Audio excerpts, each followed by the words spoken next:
uThirelo kale guys ending the live just because the alleged girlfriend akaMpumelelo Mselo gifted uMpumelelo guys. Hi bazala bamzitho, welcome to Umgosi noMagatsheni. I am uMagatsheni.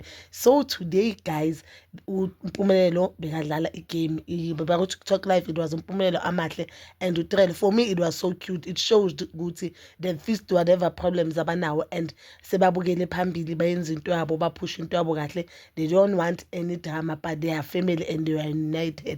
Yilento Umselo ayifunayo yakhe, which is unity, ukubambana guys. So guys, on the first, I think it was the second match, Umpumelelo usuke from 200 gifts to 10k. We didn't understand why.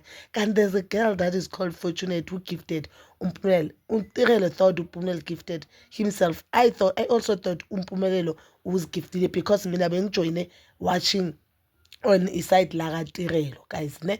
Then they played another game. 3 of them, Umpumelelo Namakhosikazi wakhe, which is Amahle noThirelo.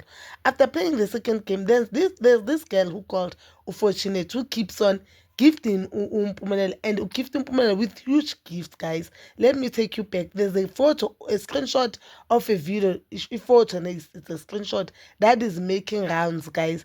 Lapho there's that girl Upale, you've got an unexpected gift on your birthday, and on that video and that picture, whatever it is, there's Umpumelelo on the table and she was celebrating a birthday yakhe. Okay, and a lot of people, they assumed or they thought ukuthi Umpumelelo lo Fortunate girlfriend akaMpumelelo, and a lot of people even on that live they kept on saying the girlfriend like, kanti they are talking about Ufortunate. Uthirelo makasa notice ukuthi you know what, there's someone who's gifting Umpumelelo akazigifti yena.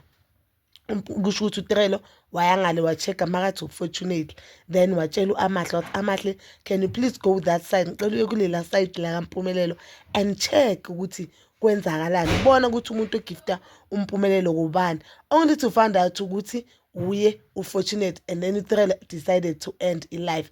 I for one, I do not to blame uThirelo, guys. That is disrespect.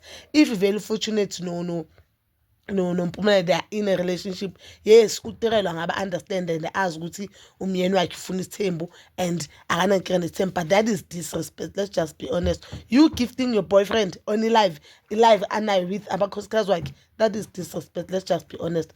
And guys, I went and checked on a page la TikTok page yaka Fortunate ayimuhlukela.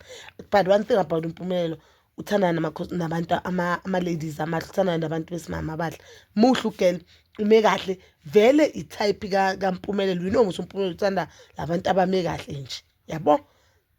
So mambhekile vele yena uyi-type yakaMpumelelo.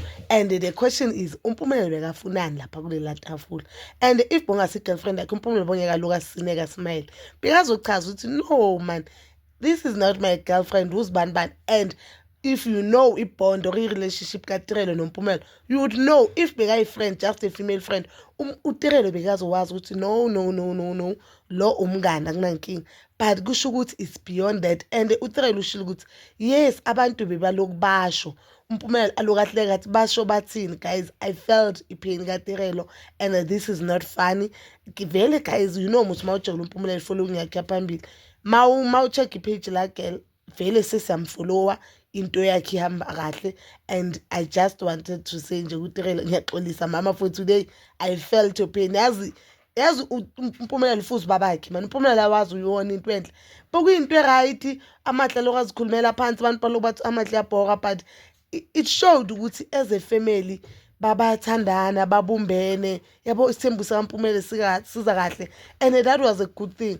I was wayemosha ke uMpumelelo no girlfriend wakhe uFortunate into enhle, angifuni nje ukucamba manga waze wayemosha because i-live mangalo ngicheck vele like live endiwe uvele kusho ukuthi uvele waphuma nje uThirelo nabo baphuma kwaphela kanjalo. And I know manje vele angeke kube mnandi. That is it, disrespect guys. I'm just waiting for ugirl to delete that thing.